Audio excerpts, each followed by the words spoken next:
بہت دنوں بعد آپ کے ساتھ لائیو بات چیت کر رہا ہوں، اور اس وقت دنیا کا سب سے بڑا مسئلہ یوں لگتا ہے کہ مڈل ایسٹ کی وار ہے۔ حالانکہ اور بھی دنیا میں بہت سارے مسئلے ہیں۔ سوڈان میں ایک طرح سے قتل عام ہو رہا ہے، اور افریقہ کے اور دیشوں میں بہت سارے مسئلے ہیں، مگر ان پہ بات بہت کم ہوتی ہے۔ وہاں پر بھی ہزاروں لوگ مر رہے ہیں، لیکن مڈل ایسٹ میں چونکہ دنیا کی بڑی طاقتیں ڈائریکٹ یا انڈائریکٹ انوالو ہیں، مڈل ایسٹ کے دیش انوالو ہیں، ویسٹرن ورلڈ انوالو ہے، تو وہ زیادہ اس وقت دنیا میں توجہ کا مرکز بنا ہوا ہے۔ لیکن وہ مسئلہ ہے بھی بہت گمبھیر اور بہت ہی پیچیدہ۔ تو آج آپ سے لائیو بات چیت کر رہے ہیں، اور میں آپ سے کہوں گا کہ آپ اپنے کویسچنز ابھی سے تیار کرنا شروع کر دیں، بھیجنا شروع کر دیں، کیونکہ بہت دنوں بعد موقع ملا آپ سے لائیو بات چیت کرنے کا۔ کوشش کریں کہ آنے والے دنوں میں اس فریکوینسی کو بڑھائیں۔ اور اس سے پہلے کہ میں اپنی بات چیت شروع کروں، میں چاہوں گا کہ آپ کو یاد دلاؤں، آپ ٹیگ ٹی وی کے یوٹیوب چینل کو بھی سبسکرائب کیجئے۔ اس کے ساتھ ساتھ میرے پرسنل چینل طاہر گورا کو بھی سبسکرائب کیجیے، اور ان دونوں چینلز پہ ڈونیٹ کے بٹن کو کلک کر کے آپ ہمیں کنٹریبیوٹ بھی کر سکتے ہیں۔ تو بہت بڑے گمبھیر مسائل ہیں، اگرچہ پاکستان کے پولیٹیکل مسائل، پھر پاکستان میں ایس سی او کی جو کانفرنس ہو رہی ہے وہ بھی کافی انٹرسٹنگ مسائل ہیں، اور بھارت کی طرف سے جے شنکر جی اس بار پاکستان جا رہے ہیں۔ میرا خیال ہے 10-11 برس بعد شاید پاکستان کوئی بھارت کا اتنا بڑا امپورٹنٹ ڈیلیگیشن جائے گا۔ یہ وہ باتیں ہیں جو ہم کسی اگلے شو کے لیے اٹھا رکھتے ہیں، مگر آج زیادہ بات ہوگی مڈل ایسٹ کے حوالے سے۔ ایران نے حملہ کیا اسرائیل پہ ابھی 2 دن پہلے۔ اب اسرائیل نے کہا ہے کہ ایران بھی تیار رہے، اور ایران اپنی تیاری کی بات کر رہا ہے۔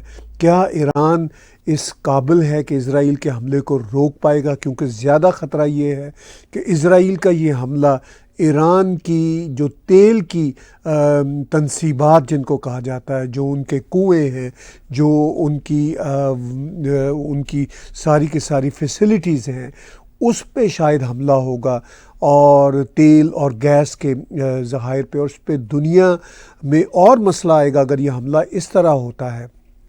اور یہ بھی خطرہ ہے کہ ایران میں کوئی نہ کوئی ہائی لیول کی اسیسینیشن کی بھی شاید اسرائیل کوشش کرے، جیسے حماس کے لیڈر اسماعیل ہانیہ کو مارا تھا ایران کے اندر، ایران کے پریزیڈنٹ ہاؤس کی بغل میں وہ ایک گیسٹ ہاؤس میں ٹھہرے تھے، ان کو مارا تھا۔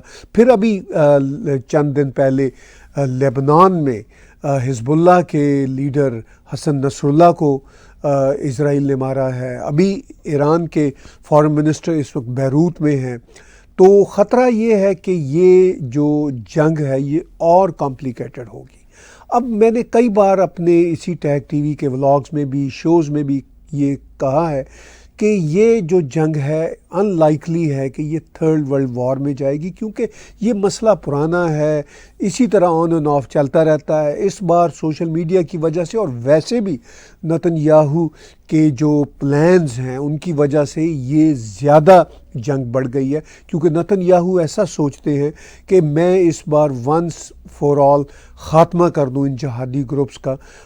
بہت مشکل کام ہے۔ انہوں نے کافی آپریشن غزہ میں کیا ہے، اس میں ان پہ بہت دنیا کی طرف سے ہیٹ بھی آئی، کچھ ایشوز بھی ہیں، جو انوسینٹ لوگ مارے گئے ہیں، وہ ایک افسوسناک بات ہے۔ اس پہ بھارت بھی اپنا کنسرن شو کرتا رہتا ہے، اور ہم بھی اپنے کنسرن شو کرتے رہتے ہیں، مگر یہ بہت ہی کمپلیکیٹڈ کمپلیکس ایشوز ہیں کہ کیا واقعی نتن یاہو کو اسی طرح کے آپریشن کرنے چاہیے تھے، اس کے علاوہ کوئی حل نہیں تھا، اور کیا وہ اس آپریشن کو، یعنی جہادی تنظیموں کے خاتمے کے آپریشن کو آگے جاری رکھ سکیں گے؟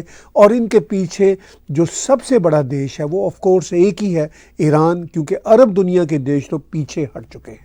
وہ تو آپ سب نے نوٹ کیا ہوگا کہ اس پورے کرائسس میں کھل کے بول بھی نہیں رہے، جیسے لپ سروس کر رہے ہیں، اور وہ سمجھتے ہیں کہ بھئی ان جہادیوں سے نجات حاصل کیے بغیر مڈل ایسٹ میں پائیدار امن نہیں آئے گا۔ یہی بات اسرائیل کے پرائم منسٹر نے پچھلے دنوں کہی تھی اپنے ایک میسج میں، اور اس میں ان کا یہ کہنا تو بالکل درست ہے کہ بھئی اگر یہ جہادی بیچ میں سے ہٹ جائیں تو عربوں کے ساتھ، پرشینز کے ساتھ اور یہودیوں کی آپس میں بہت اچھی دوستی ہو جائے گی اور ہو سکتی ہے، جیسا کہ یو اے ای کے ساتھ اور بحرین کے ساتھ اسرائیل کے بہت اچھے تعلقات چل رہے ہیں، اور سعودی عرب کے ساتھ اچھے تعلقات ہونے والے تھے کہ لاسٹ ایئر 7 اکتوبر کو حماس نے یہ وحشیانہ دہشت گردی کر کے اس جنگ کو چھیڑا، اور اب اس دہشت گردی کو بھی 1 سال ہو چلا ہے۔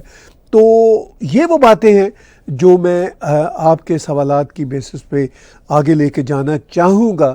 تو میں چاہ رہا ہوں کہ آپ کے کچھ سوالات جیسے جیسے یہاں پہ ریڈی ہوں تو میں ان کے جواب دوں۔ کچھ سوالات ہمیں آنا شروع ہو گئے ہیں، اور میں آپ سے کہوں گا کہ آپ بھی اپنے سوالات ریڈی کیجئے تاکہ اس ایکٹیو ڈسکشن کو جو آپ کی میری آج ہو رہی ہے بہت دنوں بعد، اس میں آپ کی باتوں کو میں ایڈریس کروں۔ اور بہت کمپلیکس ایشوز ہیں مڈل ایسٹ میں۔ ابھی سنیل اروڑا جی کا ایک کویشچن ہے، ہو ول ون مڈل ایسٹ وار؟ یہ سوال اس وقت انٹرنیشنل میڈیا پہ چل رہا ہے، پوری دنیا کے میڈیا میں جو ایکسپرٹس بیٹھے ہوئے ہیں ان سے لوگ پوچھ رہے ہیں، اور یہی سوال سنیل جی نے بھی پوچھا ہے۔ دیکھیے سچی بات میں آپ کو بتاؤں، آج کی جنگ میں بہت مشکل ہے یہ کہنا کہ کون جیتے گا۔ ویسے تو جنگوں میں ہمیشہ یہی رہا ہے کہ جنگوں میں تمام پارٹیاں ایک طرح سے لوز ہی کرتی ہیں، ہارتی ہی ہیں، مگر پھر بھی کوئی نہ کوئی تو جیتتا بھی ہے، اس کا پلڑا کم از کم بھاری رہتا ہے۔ جنگ میں یہ کہنا کہ کون جیتے گا، یہ کوئی کرکٹ کا کھیل تو ہے نہیں کہ ہم کہہ سکیں جی یہ ہار گیا یا جیت گیا، اس طرح تو ہوتا نہیں۔ لیکن ہاں یہ ہوتا ہے کہ پلڑا کس کا بھاری ہوگا، اگرچہ اس میں بھی دکھ کی بات ہوتی ہے، انوسینٹ لوگ بھی مرتے ہیں، جو فوجی بھی مرتے ہیں ڈیفرنٹ دیشوں کے، وہ بھی دکھ کی بات ہوتی ہے۔ البتہ یہ جو کلپریٹس ہیں، جو ٹیررسٹ ہیں، خوفناک قسم کے جو ٹیررسٹ ہیں، ان کے مرنے پہ کسی کو افسوس نہیں ہوتا۔ افسوس یہ ہوتا ہے کہ کاش وہ اس ٹیررزم کے کام سے، اس ٹیررزم کے بزنس سے باز رہتے۔ اب دیکھیے نا، حماس کا بھی یہی کہنا ہے، حزب اللہ کا بھی یہی کہنا ہے، اور ایران جو ایکسس آف ریزسٹنس کی بات کرتا ہے، جو ان تمام گروپس کے پیچھے ہے۔ افسوس کی بات ہے، شرم کی بات ہے کہ اس کی ضرورت کیا ہے ایران کو؟ کیا ایک ہی ایران کا مقصد ہے نا کہ ہم نے فلسطین کو کوٹ ان کوٹ آزاد کرانا ہے، اس کی ریاست بنانا ہے۔ اب ایران دیکھیے 1979 سے جب سے ایران پہ ملاؤں کا یہ قبضہ ہوا ہے، وہ یہی بات کر رہا ہے۔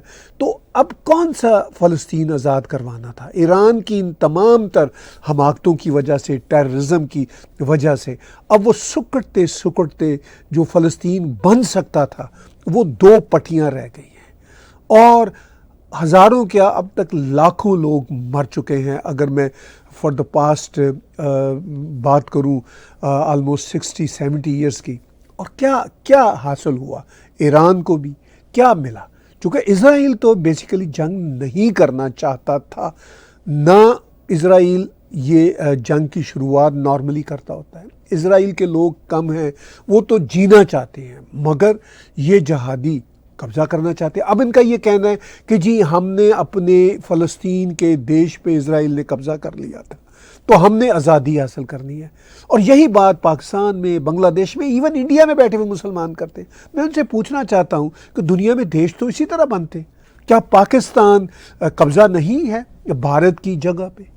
بھارت کو توڑا اور پاکستان ایک نیا دیش بنا، پھر اس سے بنگلہ دیش بنا۔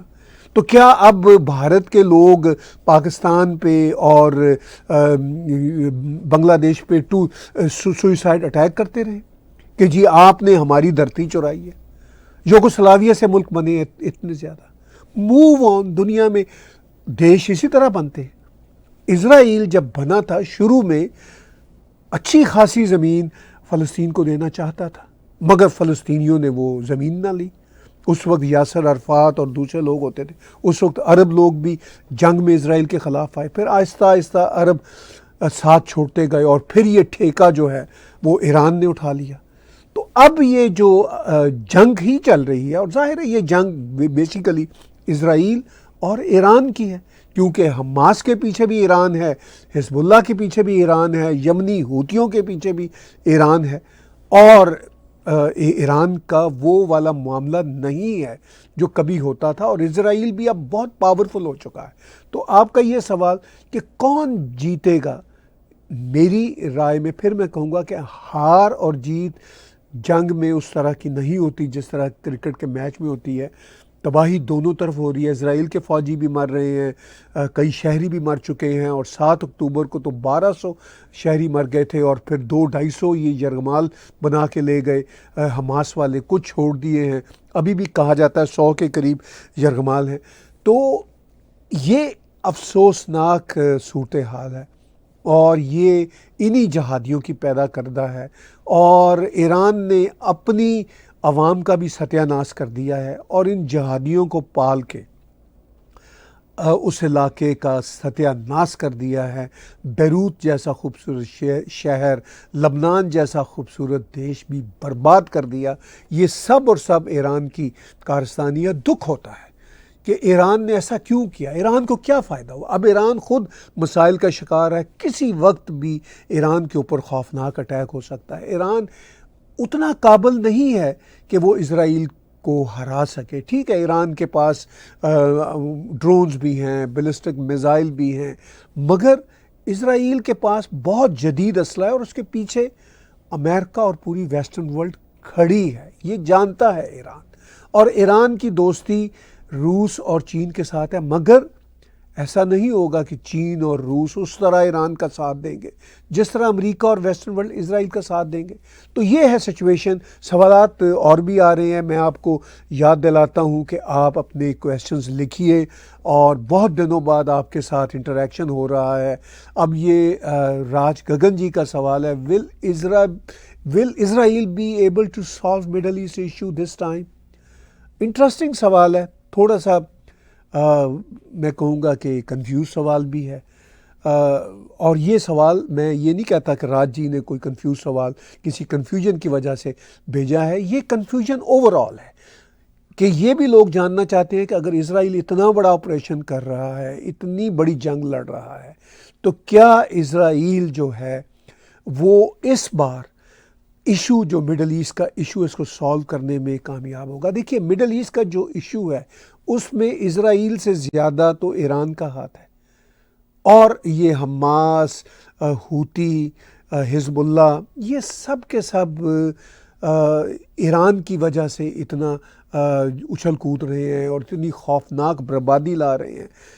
یہ جو ابھی بتایا جاتا ہے 40 سے 50 ہزار حماس، ان میں حماس کے لوگ بھی ہیں، عام شہری بھی ہیں، ابھی کوئی 2-2.5 ہزار لوگ تو لبنان میں چند دنوں کے اندر اندر مارے گئے ہیں۔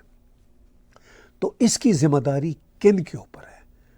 الٹیمیٹلی یہ ذمہ داری ایران کے اوپر ہے کہ ایران ان کو جہاد میں اس طرح نہ جھونک رہا ہوتا تو یہ بیچارے لوگ نہ مرتے، اور جو ٹیررسٹ مرے ہیں ان کو بھی کوئی عقل ہوتی کہ وہ اس طرح کی ٹیررزم چھوڑ دیتے، اپنی جانیں نہ گواتے، اور ابھی بھی ٹیررسٹ ہیں، اور مائنڈ سیٹ تو یہ ختم نہیں ہوگا۔ راج گگن جی، آپ کا یہ سوال کہ کیا یہ ایشو سالو ہو جائے گا اس بار؟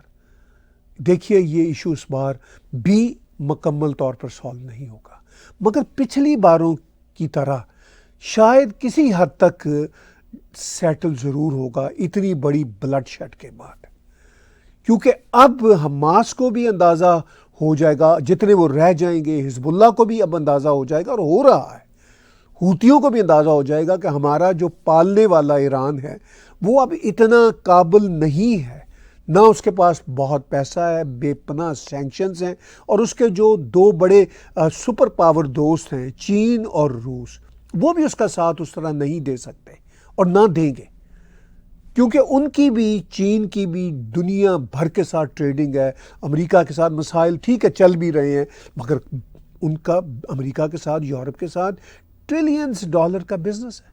تو کیسے وہ ایران کی اس ریگریسو رجیم کا ساتھ دیں گے؟ ٹھیک ہے ان کو تیل چاہیے، خاص طور پر چین کو ایران سے سستا تیل ملتا ہے وہ لے لیتے ہیں، لیکن وہ جب تیل کی قیمتیں مہنگی ہوں گی تو ان کو تیل تو چاہیے، وہ مڈل ایسٹ سے اٹھا لیں گے۔ تو دنیا میں ایران جیسے ملکوں کو اور جہادی گروپس کو سوچنا چاہیے کہ کوئی کسی کے سہارے پہ بیٹھا نہیں رہتا۔ اگر کسی سے کچھ بیوپار ہو رہا ہے تو ٹھیک ہے، اگر نہیں ہو رہا تو کہیں اور بیوپار کر لیں گے لوگ۔ تو یہ وہ ریالٹی ہے جو سوچنا ان دیشوں کو چاہیے۔ دنیا میں امن کی بات تو یہ سبھی بہت کرتے ہیں، جی امن امن، اور ایران کے آیت اللہ خامنائی بھی اور ان کے ساری پولیٹیکل ایلیٹ بھی یہی کہہ رہی ہیں ہم تو امن چاہتے ہیں، ہم تو امن چاہتے ہیں، اسرائیل ہی جنگ چاہتا ہے۔ تو بھائی آپ کون سا امن چاہتے ہیں؟ میزائل آپ پھینکتے ہیں اسرائیل کے اوپر۔ اگر اسرائیل کا آئرن ڈوم سسٹم نہ ہو تو اتنے خوفناک یہ بیلسٹک میزائل ابھی آپ نے 2 دن پہلے پھینکے ہیں، تو وہ تو اسرائیل میں تباہی لے آتے۔ ابھی بھی انہوں نے اچھا خاصا نقصان بلڈنگز کا کیا ہے، جو ہمیں انڈیپینڈنٹ جرنلسٹک رپورٹس مل رہی ہیں، وہ تو ان کا آئرن ڈوم سسٹم ہے جو ان کے شہریوں کو بچا رہا ہے۔ تو کون سی امن کی بات کرتے ہیں؟ ساری کی ساری دہشت گردی، سوئسائڈ بامبنگ کا پورا کھیل جو ہے وہ ایران کی وجہ سے یہ ہوتی بھی کرتے ہیں، حماس والے بھی کرتے ہیں اور حزب اللہ والے بھی کرتے ہیں۔ پورے ایران کو یرغمال بنایا ہوا ہے حزب اللہ نے، ایران کو تباہ و برباد کر دیا، فلسطین کو تباہ و برباد حماس اینڈ وہ اسلامک جہاد اینڈ جو ڈیفرنٹ گروپس ہیں انہوں نے کیا۔ تو کون سے پیس کی بات ایران کرتا ہے؟ وہ گاڈ سے، مطلب یہ سیدھی سی بات ہے۔ ایران آج انٹرنیشنل کمیونٹی کو کہے کہ جناب چلیے چھوڑیے، جتنا آپ نے فلسطین بنانا ہے پلیز بنا دیجئے، ہم باز آئے اور ہمیں کچھ نہیں چاہیے، ہمیں اپنی عوام یعنی ایرانی عوام کا بھلا کرنا ہے۔ یہ اگر ایران کہہ دے آج تو یہ ساری جنگ ختم ہو جاتی ہے۔ عربوں کو بیچ میں ڈالے، اسی چین کو بیچ میں ڈالے جو ایران کا بھی دوست ہے، ویسٹرن ورلڈ کے ساتھ بھی اس کے بہرحال بیوپار ہیں، ایشوز چائنا کے چل رہے ہیں آج کل ویسٹرن ورلڈ کے ساتھ، لیکن وہ الگ ہے۔ اگر اتنی بات ایران کر دے ان کو بیچ میں ڈال کے تو یہ مسئلہ حل ہو جاتا ہے، مگر ایران کہتا ہے مجھے پیس چاہیے اور اسرائیل کو دنیا کے نقشے سے مٹا کے ہی مجھے پیس چاہیے، تو یہ تو نہیں ہونے والا۔ تو پھر اس کا مطلب یہ ہے کہ ایران واقعی ہی سنسیئر نہیں ہے پیس کے لیے۔ تو خیر اور بھی ہمیں کویسچنز آ رہے ہیں، جیسے جیسے کویسچنز آئیں گے۔ اب سنجوائے سرما جی کا ہے کہ next step of Israel according to your experience and analysis. Experience تو خیر میں نہیں کلیم کر سکتا، میں انالیسس ہی دے سکتا ہوں جو ایکسپوجر ہے۔ سنجوائے جی دیکھیے، نیکسٹ اسٹیپ جو ہوگا اسرائیل کا وہ ایران کی تنصیبات پہ حملہ ہے۔ 2 باتیں ہیں، کیا ایران کی جو نیوکلیئر فیسلٹیز ہیں اس پہ حملہ ہوگا؟ اس کے بارے بتایا جاتا ہے کہ وہ انڈر دا گراؤنڈ بہت ڈیپ ہے، وہ سینکڑوں میٹر نیچے زمین کے وہ ایران نے کیا ہوا ہے، اور اس کے لیے ابھی جو انہوں نے حزب اللہ کے چیف کو مارا تھا وہ بھی انڈر گراؤنڈ بنکر تھا، اور وہ بڑے ہائی ٹیک بامز تھے جو صرف اور صرف امریکنز کے پاس ہیں، اور ظاہر ہے امریکنز اسرائیل کو دیتے ہیں، تو اس سے مارا۔ اب یہ جو فیسلٹیز ہیں نیوکلیئر فیسلٹیز یہ بہت ڈیپ ہیں۔ یہ کہہ رہی ہے انٹرنیشنل کمیونٹی کہ ایران میں اسرائیل کا یہ ٹارگٹ آئیڈیلی تو یہی ہے، مگر وہ شاید پاسبل نہیں ہے، تو اس لیے وہ تیل کی اور گیس کی جو وہاں پہ انسٹالیشنز ہیں ایران میں ان پہ وہ حملے کریں گے، اور اس سے ظاہر ہے ایران کی کمر اور ٹوٹے گی۔ وہی ایک ہی چیز تو ایران کے پاس ہے جو بلیک میں وہ دنیا کو تیل بیچتا ہے۔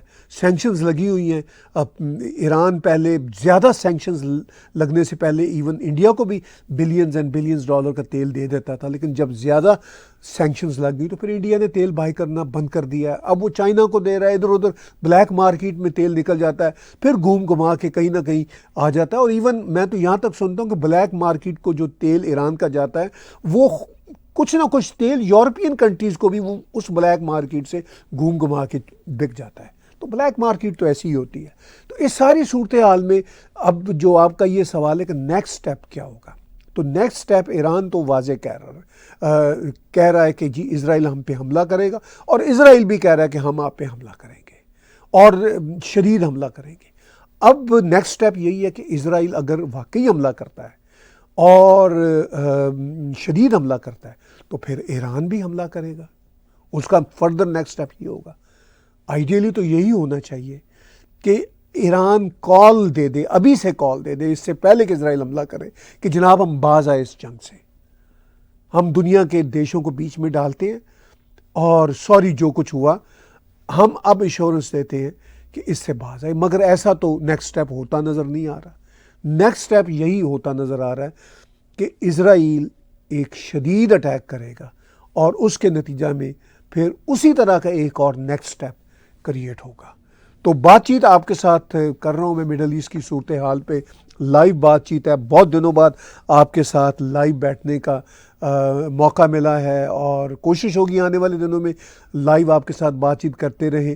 آپ کے کویسچنز بھی آ رہے ہیں، اگر فردر بھی کویسچنز کچھ آئیں تو ہم کوشش کریں گے کہ ان کو میکسیمم یہاں پہ ایڈریس کریں.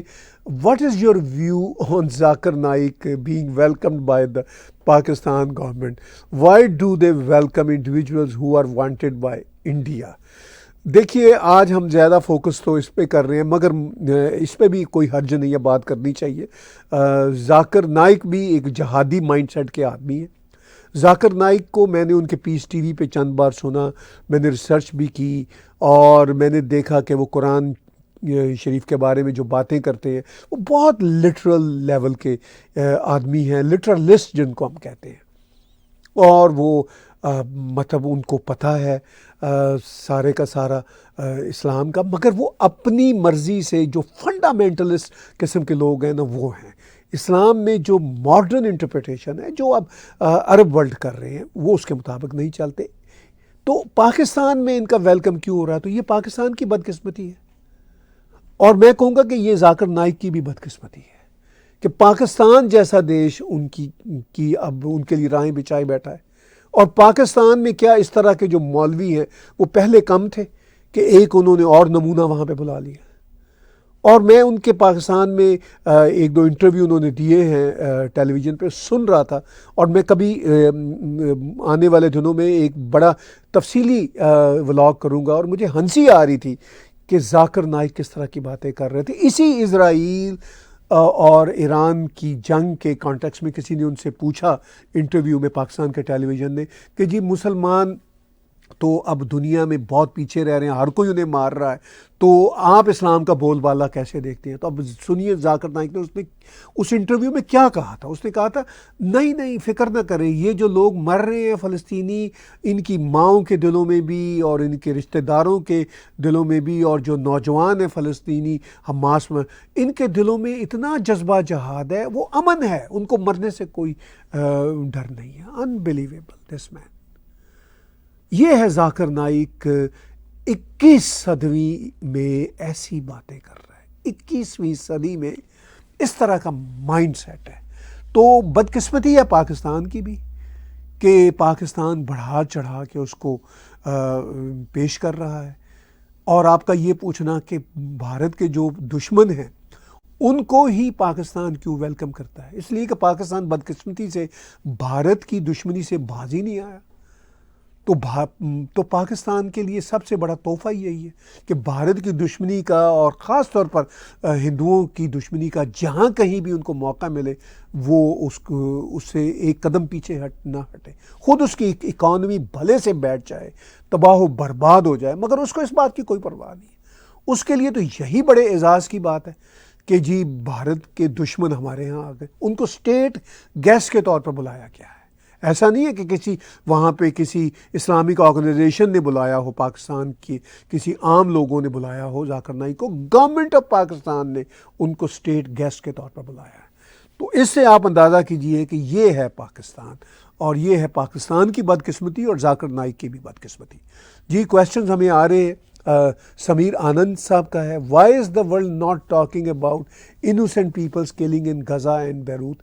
دیکھیے سمیر جی، لوگ باتیں تو کر رہے ہیں، پوری دنیا کہہ رہی ہے، پوری دنیا کا میڈیا بول رہا ہے، CNN بول رہا ہے، BBC کہہ رہا ہے، جرمن کا دوچے بول رہا ہے، فرانس 24 بول رہا ہے، اور سب سے زیادہ تو الجزیرہ تو بول ہی رہا ہے۔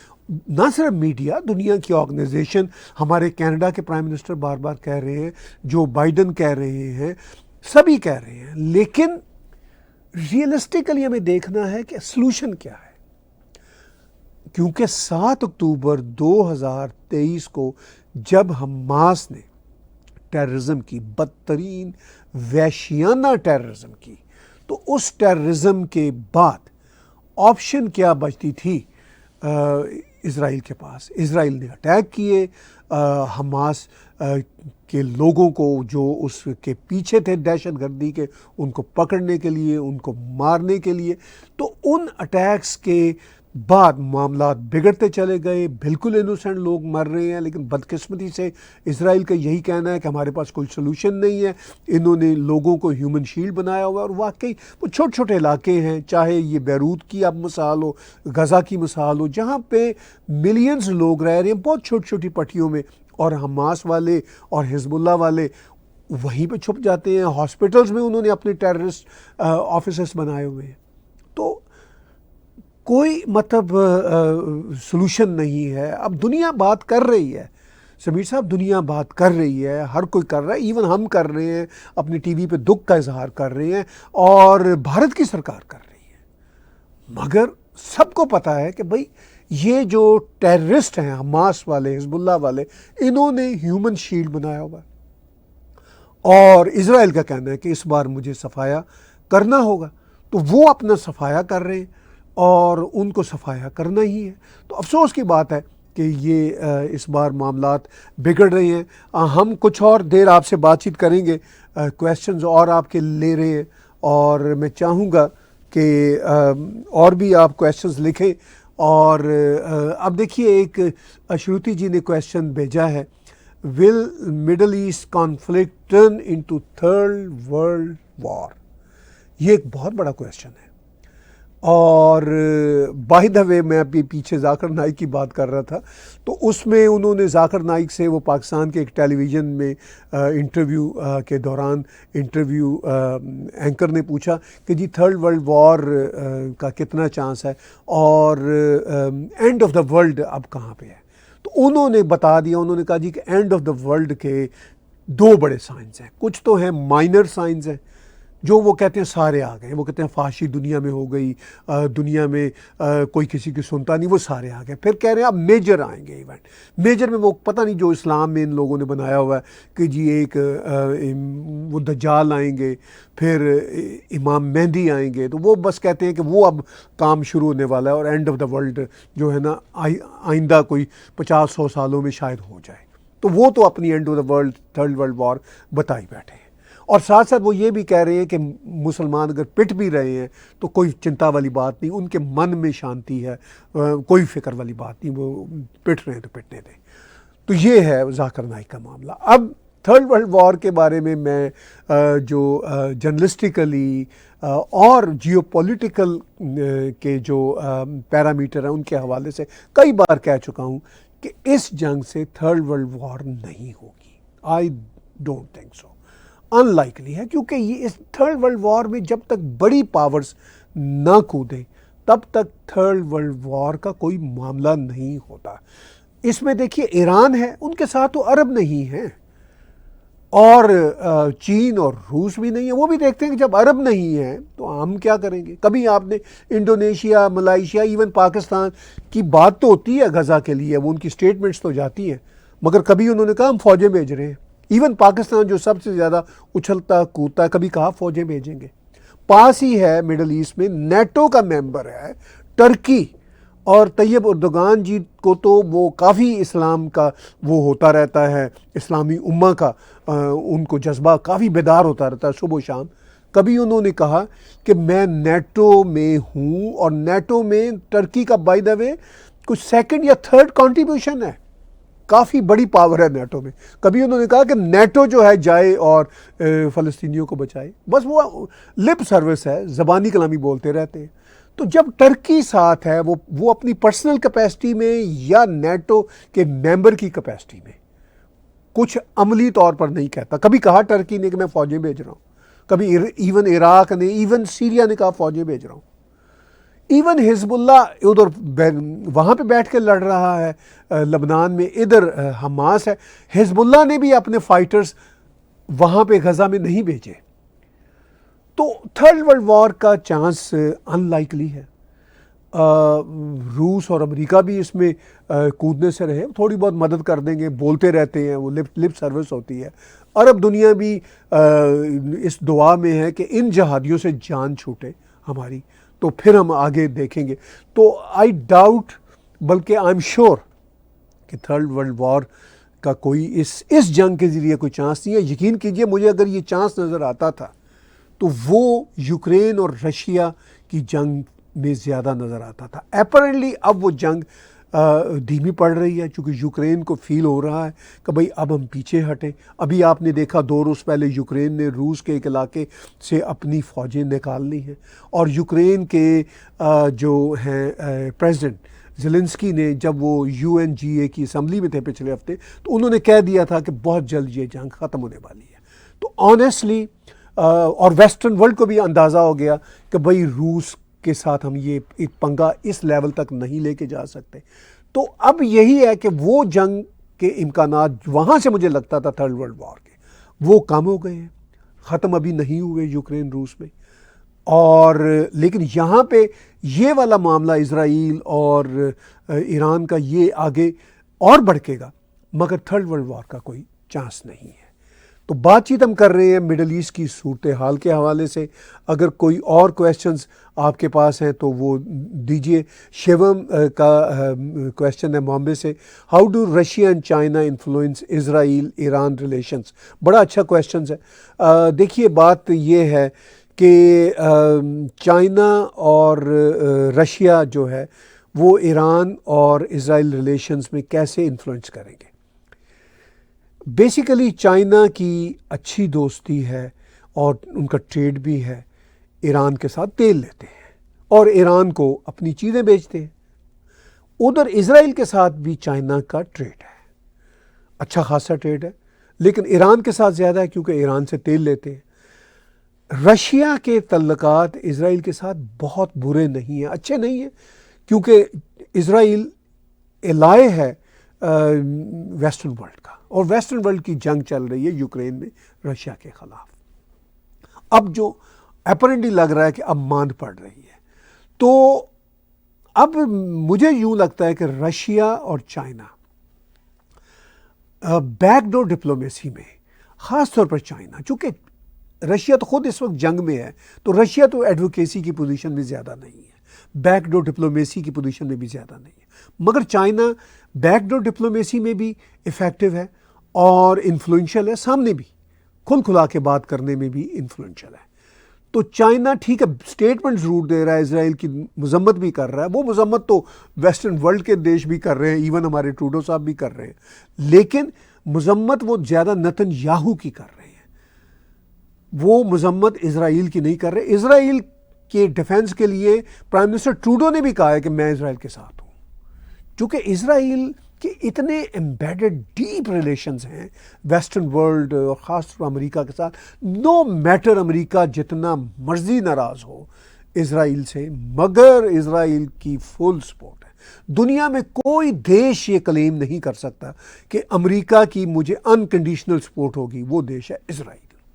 باقی دنیا کا کوئی دیش، ایون ہم کینیڈین بھی امریکہ سے ہمسائے ہونے کے ناطے، بردر ہونے کے ناطے، امریکہ سے وہ والی انکنڈیشنل سپورٹ ایکسپیکٹ نہیں کر سکتے جو اسرائیل امریکہ سے ایکسپیکٹ کر سکتا ہے، کیونکہ ان کے جو رشتے ناطے کلچرلی ریلیجیسلی اتنے سالڈ ہیں، اور بزنس جو کمیونٹی ہے جیوز کمیونٹی امریکہ میں وہ اتنی سالڈ ہے ہر اعتبار سے. وہ کوئی امکان نہیں ہے، جرت نہیں ہے امریکہ میں کسی بھی سرکار کی کہ وہ اسرائیل کے خلاف جائے. وہ سٹیٹمنٹ دے سکتے ہیں خلاف، نتن یاہو کو ناپسند کر سکتے ہیں، مگر there is no chance to dislike Israel, اور یہ ایک اچھی بات ہے۔ اب اس ساری سچویشن میں رشیا اور چائنا انفلوئنس اتنا ہی کر سکتے ہیں کہ کنونس کریں ایران کو کنونس کریں کہ بھئی یہ جنگ دنیا میں اور مسائل کھڑے کرے گی، اور پھر تم جیتنے کی پوزیشن میں نہیں ہو۔ ایران کسی صورت بھی یہ جنگ اسرائیل سے نہیں جیت سکتا، کیونکہ امریکہ مکمل طور پر انکنڈیشنل اسرائیل کے ساتھ ہے، اور امریکہ سے بڑی پاور آج بھی کوئی نہیں ہے، نمبر ایک۔ نمبر دو، چائنا کے کوئی برے تعلقات نہیں ہیں اسرائیل کے ساتھ، رشیا کے بھی کوئی بہت برے نہیں ہیں، اگر بہت اچھے نہیں ہیں۔ تو انفلوئنس اسی طرح کر سکتے ہیں کہ وہ ایران کو کنونس کریں کہ تم باز آ جاؤ، بہت ہو گئی۔ تو اس کے علاوہ مجھے کوئی رستہ نظر نہیں آتا۔ تو بات ہم کر رہے ہیں مڈل ایسٹ کی صورتحال پہ، اگر کوئی ایک دو سوالات اور آ گئے، کافی آ چکے ہیں، تو میں ان کو ضرور ایڈریس کروں گا۔ اور میری آج کوشش تھی، خواہش تھی کہ آپ کے ساتھ جڑوں، کچھ باتیں کروں، اور ہم نے آج زیادہ تر بات اسرائیل ایران کی جنگ کے حوالے سے کی ہے، میں تو اس کو جنگ کہوں گا، اور اس پہ بات چیت ہم آنے والے دنوں میں اور کریں گے، کیونکہ اس میں جو نیکسٹ سٹیپ پیچھے کسی ایک ساتھی نے پوچھا تھا، وہ تو اب کئی سٹیپس اس میں چلنے ہیں، انٹل انلیس کہ ایران اپنی حرکتوں سے باز نہ آئے، اور وہ باز آنے سے رہا۔ تو اس ساری صورتحال میں میری کوشش ہوگی کہ آنے والے دنوں میں آپ کے ساتھ انہی سینسٹیو ایشوز پہ اور بات چیت کروں۔ ذاکر نائک کا دورہ میرے لیے تو پاکستان کے حوالے سے کافی فنی دورہ ہے، اس پہ میں آنے والے دنوں میں ولاگ بھی پیش کروں گا۔ میں آج آپ کو یہ بھی کہنا چاہوں گا کہ ہمیں یہ شک پڑتا ہے کہ ہمارے یوٹیوب چینل پہ شیڈو بین سبھی چلتا رہتا ہے، اور کچھ شاید آپ بھی جو دیکھنے والے ہیں، اب یوٹیوب کی دنیا میں اتنے چینلز آ گئے کہ آپ کی توجہ بھی ہماری طرف سے ذرا کم ہو گئی ہے، ہماری طرف توجہ دیجئے۔ آپ یقین کیجئے، میرا یہ خیال ہے کہ ڈیورنگ دا پاسٹ 1 month میں نے ایسے ولاگ کیے، اچھی ریسرچ کے ساتھ ولاگ کیے۔ اگر میں وہی ولاگ یوٹیوب پہ اگر آج سے کوئی 3-4 سال پہلے کر رہا ہوتا تو شاید لاکھوں میں وہ دیکھے جاتے، کافی اس میں اچھا کانٹینٹ ہے، مجھے یہ کہنا پڑے گا، مگر آپ نے اس طرح نہیں دیکھے۔ شاید یوٹیوب پہ اتنا کچھ اور چل رہا ہے کہ آپ کی توجہ ذرا ہم سے کم ہو گئی ہے۔ آپ ہماری طرف اپنی توجہ اور بڑھائیے، اور آج آپ سے بات چیت کر کے مجھے بہت اچھا لگا، بہت دنوں بعد لائیو آپ کے ساتھ جڑا ہوں۔ ایک چلتے چلتے اور کویشچن آ گیا ہے ویکینڈ نوب گیمر کا، how will India play a pivotal role in containing Middle East war? بڑی امپورٹنٹ بات ہے۔ یہ بات ایران نے ریسنٹلی کہی بھی ہے بھارت سے کہ بھئی ہمارے آپ کے ساتھ بہت اچھے تعلقات ہیں، اور اسرائیل کے بھی آپ کے ساتھ اچھے تعلقات ہیں، آپ یہ کردار ادا کیجئے۔ یہی بات یوکرین نے کہی تھی بھارت سے، اور بھارت نے اس میں کردار بھی ادا کیا۔ تو بھارت اس میں بھی آئی ایم شیور کہ بیک ڈور ڈپلومیسی میں بات چیت تو کر رہا ہوگا، چونکہ بیک ڈور ڈپلومیسی کی کئی باتیں ہوتی ہیں جو آپ کی اور میرے سامنے نہیں آتی، ہم گیس کر سکتے ہیں ان پریسیڈنٹس کی بنیاد پر جو پاس میں ہوئی ہوتی ہیں۔ تو آئی ایم شیور کہ بھارت اس سارے کھیل تماشے میں ضرور سمجھا رہا ہوگا، اور کیسے وہ اپنا جسے کہتے ہیں فوکل رول پلے کر سکتا ہے۔ تو بھارت سے زیادہ فوکل رول خود ایران کو پلے کرنا ہوگا، چونکہ بھارت تو یہی سمجھائے گا نا کہ بھئی آپ رک جائیں، اس طرح کے کام نہ کریں۔ اسرائیل سے بھی کہیں گے کہ آپ اس طرح کی خوفناک بمبارڈمنٹ نہ کریں۔ اسرائیل کہے گا کہ ہم اتنا اس حد تک آگے آلریڈی جا چکے ہیں، اب تو ہم مکمل صفایا کریں گے یا پھر یہ باز آ جائیں۔ تو پھر ایک ہی راستہ ہے جو بھارت ان کو بار بار کہہ سکتا ہے کہ بھائی پلیز باز آ جاؤ، خاص طور پر ایران سے، خاص طور پر ایران سے۔ ایران جس نے بھارت سے کہا ہے کہ اسرائیل سے بات کرے سیز فائر کی، تو میرا یہ خیال ہے کہ بھارت نے ضرور کہا ہوگا ایران کو کہ بھائی آپ ہی کچھ یہ حرکت بند کر دو۔ تو اگر بھارت یہ کھل کے بات اگر ایران کے ساتھ نہیں کی، تو میں ایک جرنلسٹ ہونے کے ناطے ضرور بھارت سے کہوں گا کہ اب ٹائم آ گیا کہ کھل کے کہیں ایران کو۔ اب یہ پولیٹیکل کریکٹنس کا زمانہ ختم ہو گیا، اور بھارت تو پولیٹیکل کریکٹنس ذرا ریلیٹیولی کم کرتا ہے.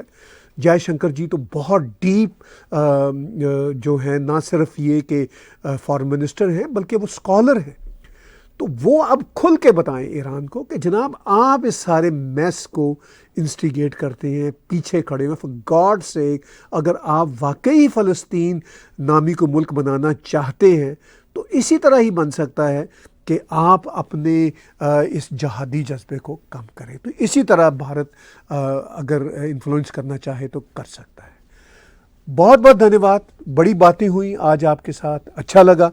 بہت دنوں بعد لائیو آپ کے ساتھ بات کی ہے، اور آنے والے دنوں میں میری کوشش ہوگی کہ ویک میں ایک آدھ بار تو آپ کے ساتھ لائیو بات ہو جایا کرے.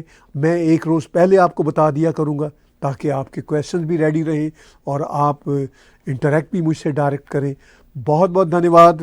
پھر آخر میں چلتے چلتے آپ کو یاد دلاؤں گا کہ ٹیگ ٹی وی کے یوٹیوب چینل کو سبسکرائب کیجئے، میرے پرسنل چینل کو سبسکرائب کیجئے، اور اسی چینل پہ ڈونیٹ کے بٹن کو کلک کر کے آپ ہمیں کنٹریبیوٹ کر سکتے ہیں.